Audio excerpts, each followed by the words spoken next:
I'm Brandon Sapp, a UX researcher, and this is UX Pursuit.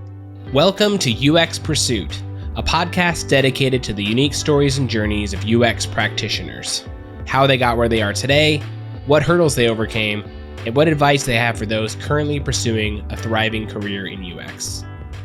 I'm Tim Bridgham, your host, and my hope is that these conversations might help and inspire those who are currently on their own UX pursuit. Before we jump into the conversation with Brandon, I have a request for all those listeners out there. I need your UX career questions for the final episode of the season. I'll have a panel of UXers ready to answer your questions, so if you have questions, and I'm sure you have questions, please email me at hello@uxpursuit.com and we'll do our best to answer them all. Last summer, I met Brandon when he joined Blink's Seattle office as a part of our summer internship program. Right away, I could see his passion for and eagerness to soak up as much UX knowledge as possible. I mean, he moved from Ann Arbor, Michigan to Seattle, Washington to participate in what will become a fully remote internship. In our chat, he shares some great insights into UX internships and what he was able to get out of his time last summer. Brandon and I spoke back in the fall of 2020 when he was still a grad student at the University of Michigan. Yeah, Brandon, thank you so much for taking some time today to chat and to share your story. I guess let's just start at the beginning. Tell me, how did you get into UX, or how did you get onto this pathway? Yeah, so my story is a little unconventional, which I'm finding as I go throughout the field of UX that's kind of the norm, is to not be normal. Yeah. But I started studying music education at a small school in Ohio. And eventually, as I was going through that program, I started getting interested in psychology, started taking more and more psychology courses until I found my way into the area of human factor psychology and cognitive psychology. And while taking some courses and being mentored by some really amazing professors, I, in a roundabout way, found my way into UX. I started looking into it and thought, hey, this sounds super cool. So I just did what I needed to do to get involved and get in. And currently, I'm a student at the University of Michigan where I study UX research. And I've been loving it so far. Nice. So yeah, you said you kind of did the steps you needed to do to get involved. What were some of those starting out steps when you realized, hey, maybe this UX thing is something I want to pursue? Yeah. So I for me, the starting out steps were really all over the place. The first thing I did is I had to ask myself, what really is UX? Because you'll go to, you ask a bunch of different people and get a different answer every time. So I had to figure out what really is UX. And I spent a while just looking at blog posts. I think that's a really good place to start. So I looked at Medium, I looked at UX Collective, things like that, and just listened to stories. I read about stories of what people are doing in the field of UX to wrap my head around it. After that, I started looking up portfolios and resumes and figuring out what people were studying, what people were taking, what courses they were going after. And so I started signing up for classes that aligned with that. And that eventually led me to grad school. So in undergrad, you were starting this process? Mm-hmm. Okay, nice. And I guess you mentioned sort of the courses you were taking. What was it about those courses, or what was it about UX that kind of resonated or drew you in? Yeah, so the first UXE course I took was a engineering psychology course I took at my school. The class was very different from anything I had taken since then. We were essentially given a problem and told to figure out a solution. And that was it. That was your grade. So it was really intimidating at first, but we worked with a few people in the automotive industry to develop a design of a suite of sensors that could help address distracted driving in the car. Okay. And we went from an idea to research to prototypes, which I knew nothing about at the time. And by the end of the semester, we had a working, tangible, real solution in place for what could be later put into development. Cool. So were you working with with clients, or was it kind of like make believe in a sense? Yeah, so this project was with clients. There's an Air Force base really close to my school. And so we worked with people in the research labs there and a few automotive sensor developers to propose ideas to them. So we were actually working with a client. And at the time, I didn't understand the language or the jargon or anything that we were all using to communicate back and forth. But it was just a great way to get my feet in the water. Okay. If that makes sense. Yeah. Yeah. And so, were you leading sort of the research side of that? Were you doing some of the design side, or were you kind of getting your feet wet on all those different kind of aspects of UX? So I mainly worked within the research side, looking at what sorts of modalities of alerts kind of get direct a driver's attention, what doesn't, what a driver needs to be successful on the road. Mm-hmm. And it was really interesting because I didn't understand what I was doing at the time, but I was really trying to uncover what the needs were for drivers on the road and how to best keep them safe. Yeah, cool. Yeah, digging into those needs. That's huge and crucial. So then, you mentioned, that was a class that really sparked your interest. It sounds like getting to do some of this real work with clients and solving like a tangible problem really brought you into UX. Is that a fair statement? Oh yeah, definitely, for sure. It really piqued my interest because oftentimes especially in the college setting, you're dealing with figuratives. You're not actually working on literal, tangible problems and creating real solutions. And so this was really the first time I got to experience making something or bringing something to life. Nice. Yeah, that's super cool. That would be very eye-opening experience to kind of get some more of those. Yeah, like you said, the tangibles. So you're finding that UX research in particular actually is something really of interest. And you mentioned earlier you're kind of trying to soak up as much knowledge as possible. Are you thinking at this point like, hey, grad school's next, or did you discover that along the way that was something that you thought maybe you might need to do? Yeah, so I found myself towards the end of my junior year in undergrad and realized, well, unless I want to stay here for a few more years, I'm getting a music degree. Okay. So what can I do next? Do I throw out my music degree and start over, or do I use that degree with what I was hoping to do in UX? And so I decided the best option for me was to pursue grad school. So I finished out my degree and then just started applying where I could. I know for me, like I went down a career path, went to study different things, and often felt like that, hey, do I have to scrap everything that I've done to kind of go down UX? And kind of discovered along the way that all those past, careers, all those past experiences really helped shape and form me and inform how I do my work. Have you noticed, I know you've, just finished up an internship, but have you noticed any of that undergrad kind of education, or specifically around like your music degree? Has that informed any of your UX work, or have you found that to be an asset in some way? Yeah. So really the job of UXers is to tell a story with their designs or with the research that's advocating for users. And I like to think about Dr. Seuss, or I guess Mark Twain, or really any like prolific author you can think of. They're all really good at storytelling, but they all have a very unique stamp.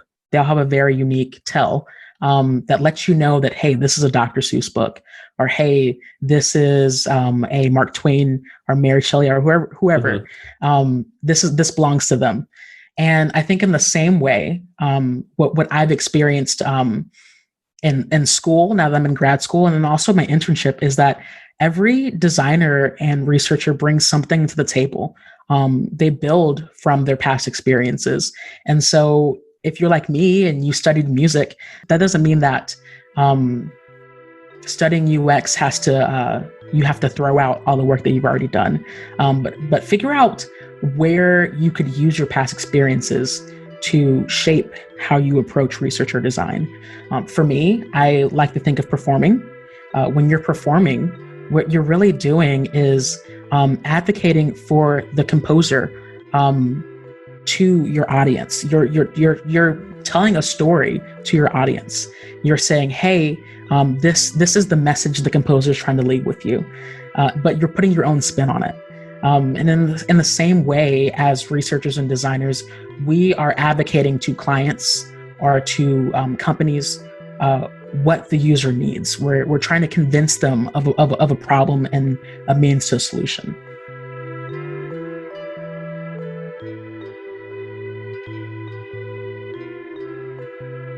So you're at the University of Michigan, right? Mm-hmm. How's grad school meeting, or maybe not meeting, or what's it been like compared to, hey, I'm coming out of undergrad, I'm ready to dive into grad school and to studying UX. How's it been in grad school? It is a wild ride. It is definitely very fun, very challenging, stressful at times, but then other times just such a joy. Overall, if that's a path you want to take as a researcher or designer, I definitely recommend it. I don't think grad school is maybe necessarily the path that everyone has to take. I think what makes a good UX school is not the curriculum per se, but what you're able to do while you're there. And so I definitely have learned a lot of really great things about design and about research and about the fundamentals of human behavior. And that's all great, but you don't need to go to grad school to learn that. But what's really important is finding a place to exercise everything you're learning. And so if you're working in the industry right now and you are able to take some sort of boot camp or something like that, and then you have the opportunity to actually practice what you're learning, great, go for it. But if you're looking for a school where you can actually kind of step away from whatever you were doing and go to a 8 to 5 class schedule, that's great too. But make sure if you're trying to get the best bang for your buck that you're actually exercising what you're learning. Yeah. I think that's what's really helpful. So being a U of M student in the middle of the country, how did you end up in Seattle doing an internship? Yeah. So I'm super lucky that my university really puts an emphasis on what I said previously, exercising what you're learning. And so a whole lot of my classes are client-based. We're broken into teams and we're doing a project all semester. And then at the same time, there's a real heavy emphasis in getting out there in the industry, if that's what you want to do, and actually, practicing your skills. And so over the summer, I tried to look for ways to do that. Seattle has always been close to my heart. I've never been before this summer, and I've always wanted to go because, it's so beautiful. And so I knew that that's kind of where I wanted to sink my teeth into. Cool. So I started, browsing LinkedIn and all the other job boards, kind of reaching out to my network, seeing what I could find. And eventually I landed on Blink UX. And what I loved about working there over the summer is that because it's a consultancy and such a very very good consultancy, you're getting the opportunity to work with a number of clients across a wide range of different industries. And so you're not just making a website or researching an app. You can do whatever. Do you have some highlights from your? Well, before I get into that, let me ask: Do you have any insights or tips for folks who are looking to get internships as a part of their kind of progression towards a career in UX? So I definitely have some practical tips, and then I also have some very soft, just how to approach it kind of tips. Perfect. Practically speaking, start early. Definitely start early, and then exercise all of your resources. So maybe that's LinkedIn, maybe that's a friend of a friend of a friend. Maybe it's school, or maybe it's an employer or a previous employer. look in all of your networks, look at all the different angles and see what you find. And then once you found some really great places, the next step would be to find out where you can go that aligns with your passions. I think a lot of students, especially in my program and then all over the country, they say, I got to find an internship. And so they just paste their resume everywhere.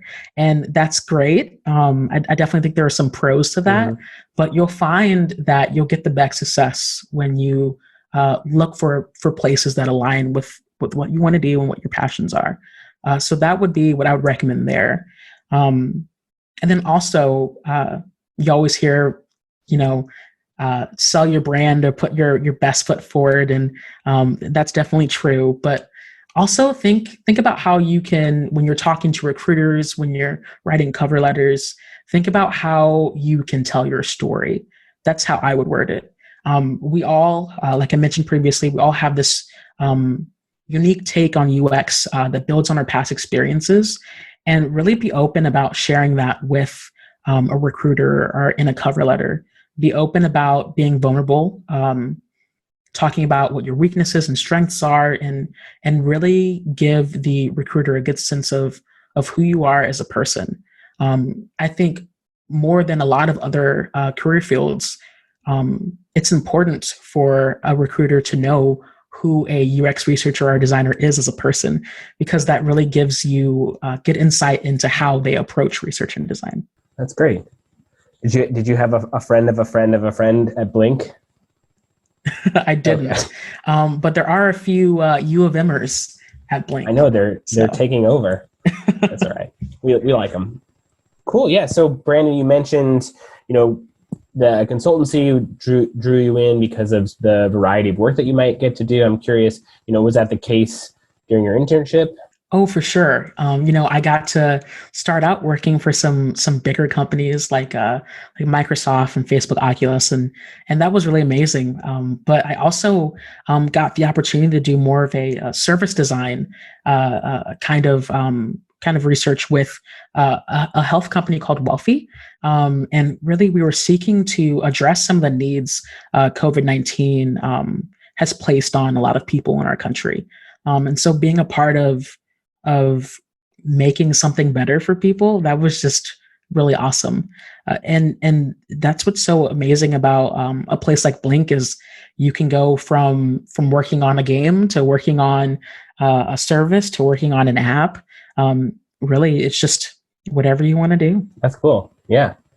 What's when with your projects, were you leading research efforts, or what was your involvement in some of these projects? Yeah, so a little bit of everything is what I've experienced during my internship. So starting off, I played a more of an assistant role with Microsoft, just collecting some data.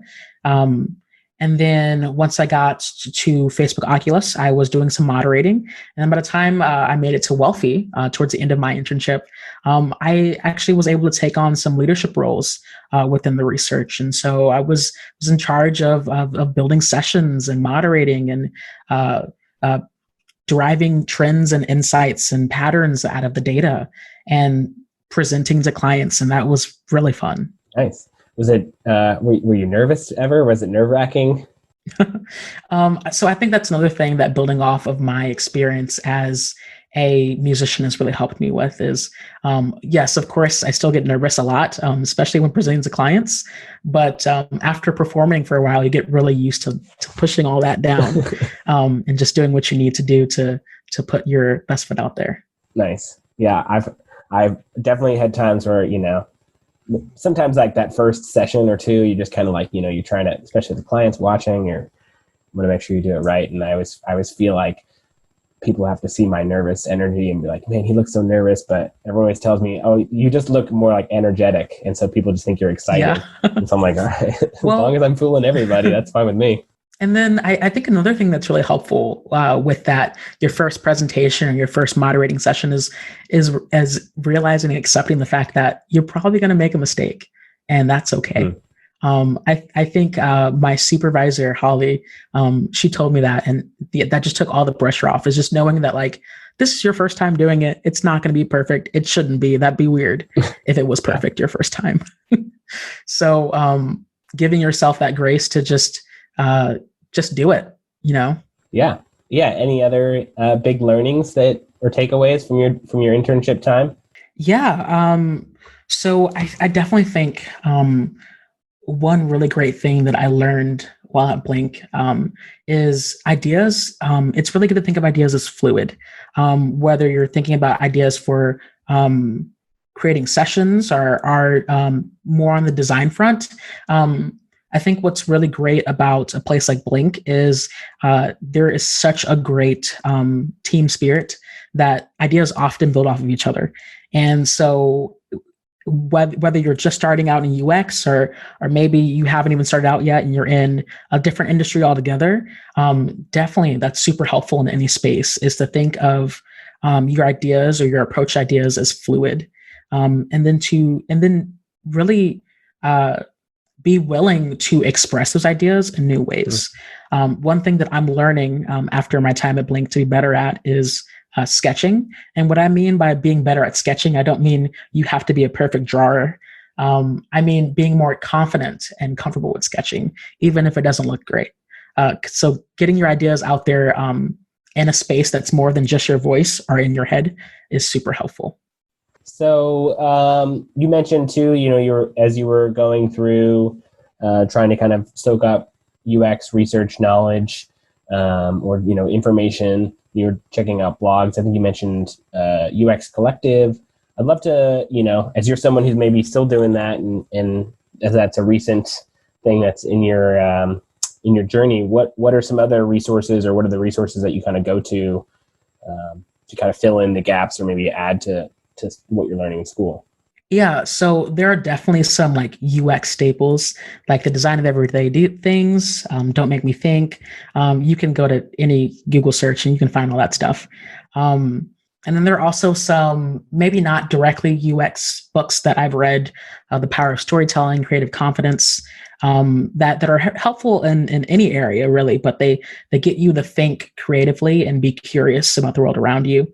But other things that have really helped for me, especially now that we're in this age of like hyper information, is you can go on like YouTube or TikTok or whatever, and there are people who are actively doing UX research and UX design, and they're just sharing their lives. And so I encourage you to reach out and see who you can follow, see who's putting themselves out there for you to learn from. And then maybe reaching out in a place like LinkedIn and seeing who you can connect to that seems really inspiring or really encouraging or really informative. I would definitely encourage those as really great ways to learn more information about UX than you would learn in a book or in a classroom. Yeah. So what's next on the horizon for you, or what are you going towards in your journey next? What's next? That's a big question. With the semester and the pandemic, I've really been trying to give myself some space to take a break as far as how ambitiously I'm pursuing future endeavors. But at the same time, what was really great about my internship is that I really got to learn what strengths and skills I've already gained and what I still need to learn. And so I've been trying to take the classes I need to really prepare myself to be well-rounded by the time I graduate. And then once I have graduated, I currently, my plan is to stick in the research path and start applying, hopefully back out on the West Coast again. I would love to be back in Seattle. Nice. You mentioned sort of the skills you have and the skills that you want to keep working on. What are some of those skills you feel like are important for a researcher to have to be honing as they're kind of going through school or getting the skills to get into a job?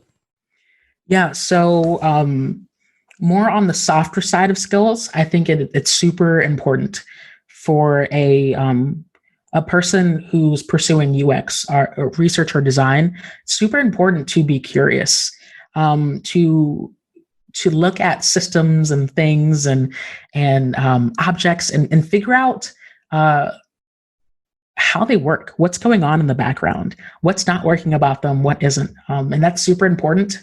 I think it's the design of everyday things, where Don Norman talks for like 2 paragraphs about doors Mhm. and why they can be really dumb sometimes. And I think when I first read that, I was like, wow, I've never thought about an object as simple as a door and how it can be designed better. So I think that's a super important skill to have, is to be curious about the world around you, to listen actively, to think of uh, to think outside of the box. I think UX is really great for any sort of environment, because I think oftentimes we get so used to the world that we're living, that we don't put ourselves outside and look in, and that's what UX is all about.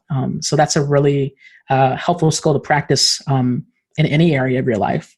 And then as far as the more kind of hard skills, that I've been trying to exercise better is, even though I primarily do research, it's really good to know how to design well, and to learn the ins and outs of that. And so I've been right now I'm taking a pervasive interaction design course, and I'm doing a lot of work with Figma. I'm doing a lot of work on data visualization, trying to get better at sketching. Mhm. And I think all that is really important, even though it doesn't directly play into the role as a researcher all the time. It makes you better at research, just like learning how to do research makes you better at design. Anything else you think is important for people pursuing a career in UX that they should know? Yeah, I think it's super important to have fun. I think that what's super great about UX is you're really breathing life into ideas. You're listening to people. You're being creative and curious. When my friends ask me, "So what do you really do?" I tell them, "Well, I get paid to talk to people."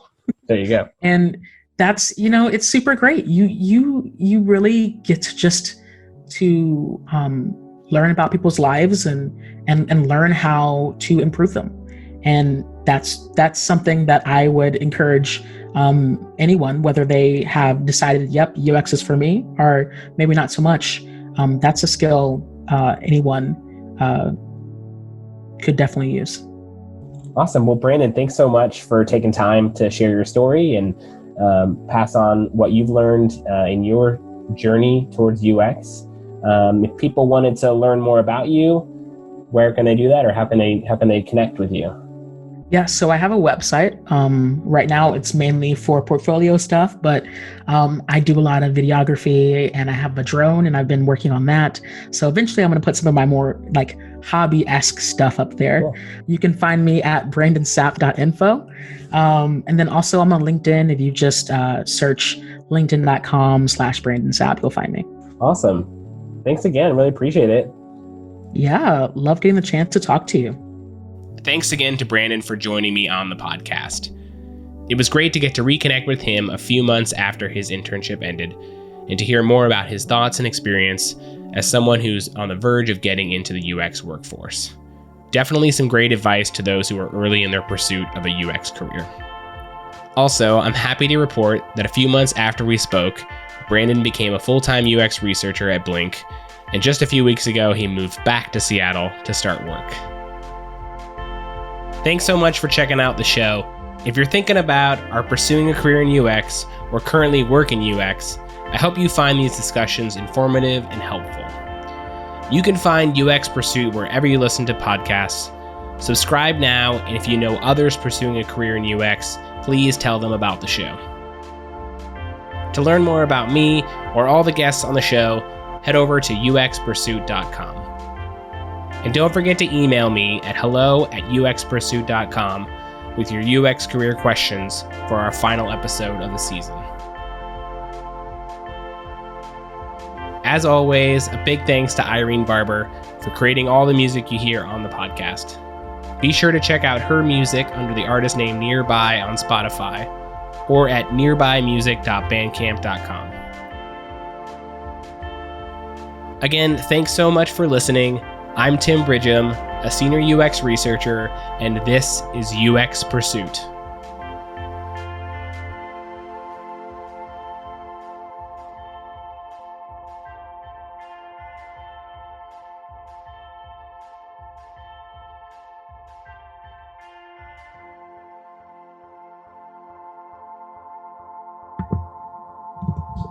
Can you hear me now? I can. Okay. And you're sorry, so pro. You've got like a mic and everything. Yeah. That's season 2 when I make the big bucks and can afford a recording studio.